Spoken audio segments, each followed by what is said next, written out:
আজকে দেখো আমরা কচি কচি লাউ পাড়তে চলে এসেছি। সো হ্যালো এভরিওয়ান, আমি তোমাদের শ্রাবণী। আরও একটি নতুন ব্লগ ভিডিওতে তোমাদের সবাইকে স্বাগত।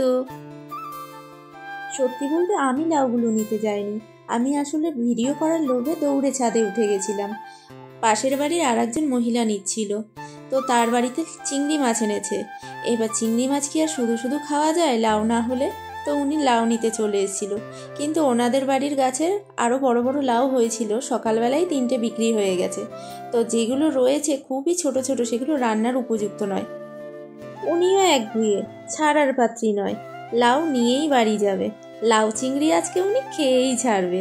সবাই কত করে বোঝালাম, এত ছোট লাউ নিয়ে কি করবে, এ তো কষা কষা হবে, খেতে পারবে না। আমি বললাম, তুমি এগুলো নিয়ে কার পাতে দেবে? উনিও কম যায় না, বলল উনি একাই খাবে, আর কাউকে দেবেই না। আমি দেখলাম ফালতু তর্কে আমি জিততে পারবো না, তার চেয়ে চুপ থাকি। উনি কচি কচি লাউ দুটো পেয়ে মহা খুশি হয়ে বাড়ি চললেন।